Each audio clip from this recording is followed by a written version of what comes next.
I'll go ahead and look at how, with utilizing CSS, we can actually control the position of the images on the page and some different things that we can do on the page. So again, I'm starting with a really simple web page. It just has an H2, an image, and paragraph. So here's what our page looks like right here, and you can see that everything is pretty straightforward. I haven't really done anything with CSS other than changed my font and my overall font size. I reduced it down.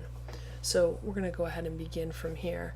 Now in this specific example, because I only have one image that I'm using on my web page, I'm going to go ahead and I'm just going to write the style for the image. As I mentioned in the previous movie, I don't really recommend doing that usually, because normally you're going to have a lot more than one image appearing on your web page. So if you apply a style to the image tag, all of your images are going to be affected that way, and a lot of times you're not going to want that to happen. But because this is such a simple page, I'm going to go ahead and use the image tag. So the first thing I want to do is I want to go ahead and I want to bring the image into more of my text. So I don't want it just sitting here and then having my text start at the baseline of the image, which is the default behavior for text in a web page. I'm going to go ahead and I'm going to use float to be able to control what my image is doing. So we'll go ahead and we'll float, and let's go ahead and just float left. And I'm going to save my page and I'll refresh. And now you can see how my text is going to kind of wrap around my image. So as my web page gets more narrow, my text wraps around it. I actually want it on the right hand side, but I just wanted to show you if I floated left what would happen. So let's go ahead and let's change that to right, and we'll refresh our page, and now you can see the image comes to the right of the text.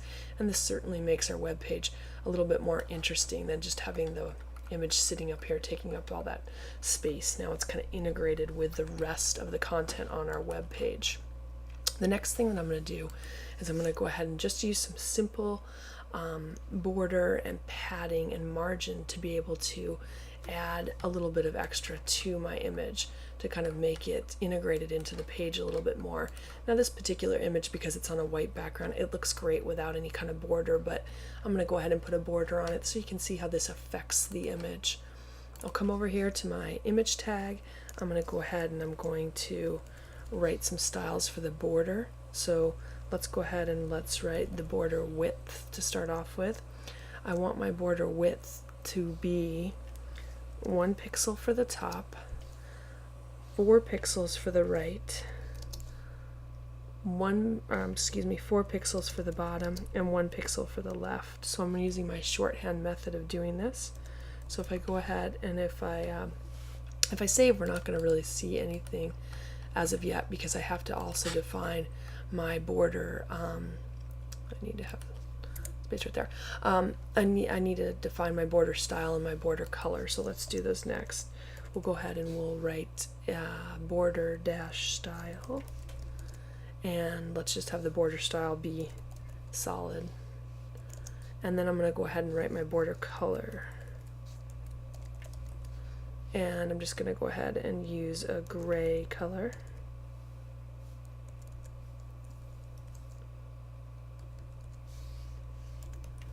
So if we save our page now and reload it, you can now see that my image has a border.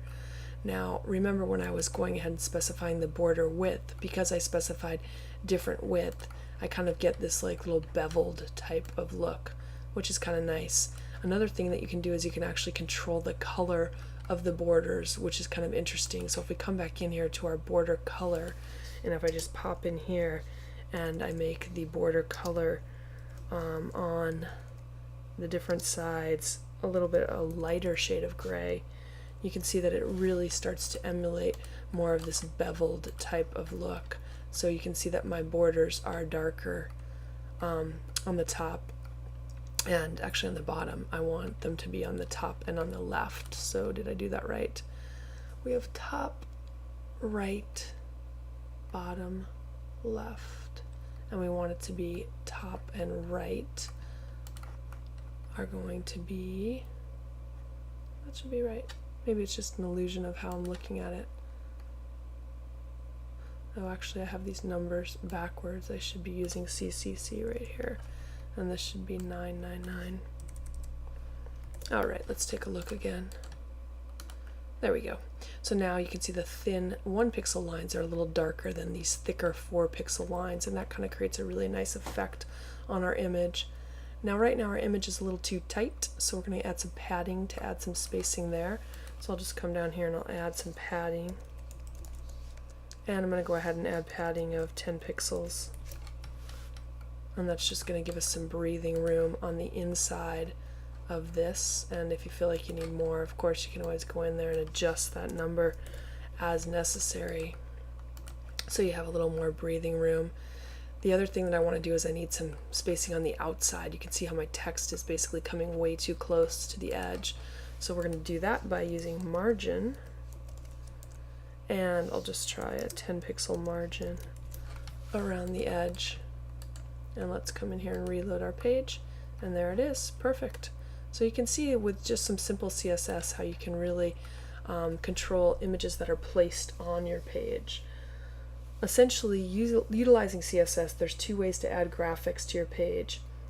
One is to use the background image, which we covered in the last movie, and the other way is to modify the actual images that are on your page. It's kind of a good practice to store content graphics and presentational graphics separately, and then use the graphics that are for presentation. Those are more apt to be background type images, and using the background image property in CSS, and then content graphics, the ones that make sense to have as part of your page and they're adding to the page because they're illustrating something, those are best to go ahead and style the image tag so that they're part of your page, and that way you are again separating your content from the presentational elements. So presentational graphics should usually be background images in CSS. Content graphics should usually be styled with CSS on your web page.